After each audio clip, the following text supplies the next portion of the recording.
Good morning or afternoon, whenever you watch these. Welcome back to the library. I think the camera's up a little higher today than normal, so I gotta sit up. I started pastoring in 1989, and for probably the first 12 to 14 years, every year I bought a new biography of the life of Jesus and tried to read it. I felt like it was a pretty important thing to just kind of always be reading about the life of Christ. In 1993, this book was published, The Wit and Wisdom of Rabbi Jesus. It's by a professor named William Phipps.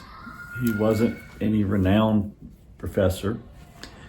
As you can see here on the back, that is sort of a torn off label from a used bookstore.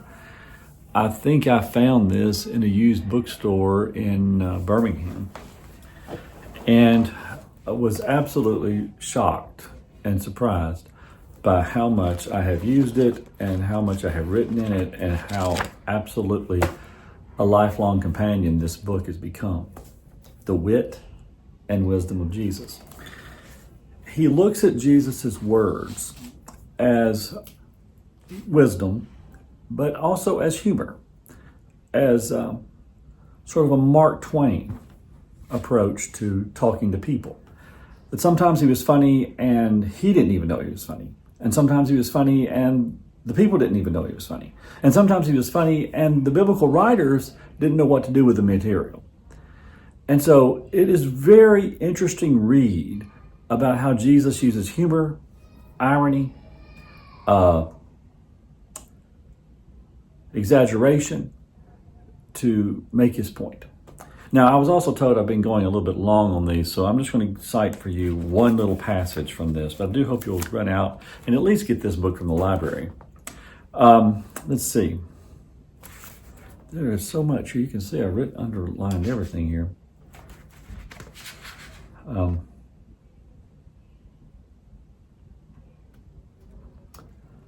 The understanding of religious and poetic literature is distorted by those who equate thinking seriously with thinking literally.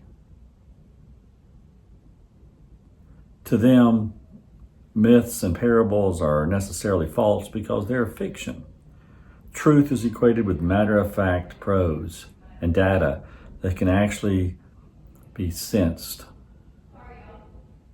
The literalist is the ancestor of the mechanical computer, both process, store, and retrieve information, but doesn't comprehend the nuances of what it is retrieving and storing. In Jesus' opinion, Jewish legalism and literalism were overlooking the purpose of the Sabbath, which was to provide a rest that would be conducive to worship. Jesus wanted to reduce the number of trivial and hard to remember rules so that religion could become a lift rather than a load. He followed Isaiah, who associated true religion with eagle's wings, but false religion with dead weight. According to Jesus, the law specialists of his culture were adding to obligations and were not assisting people in bearing the burden. He called them, on one occasion, blind guides, which is laughable, because they could see the trees, but not the forest. Jesus was aware that his broad interpretation of the Torah would be unacceptable to the literalists who dominated Judaism. And he compared humorously their rejection of fresh viewpoints to wine drinkers. Nobody who has been drinking old wine desires new wine. The old is better, they say. The scribal reactionaries held that the law would endure unchanged in its entirety even after the earth ends. To goad those who were impervious to change, Jesus indulged in a bit of hyperbole. Luke records it this way: it's easier for the sky and the earth to vanish than for one stroke of the law to drop out.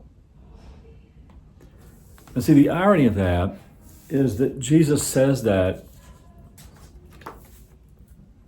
as a way to goat them. But even the writer, the biblical writer, did not quite understand the way Jesus was using it. It's only when you back away, like we can. That writer couldn't. He had to write it right then. He was immediately on top of it. But now we can back away from it and have this long view of Jesus' life of 2,000 years, and we can see that he wasn't trying to support their legalism. He was trying to poke fun at it. Anyway, the wit and wisdom of Jesus, or Rabbi Jesus. Take a listen or read sometime, all right?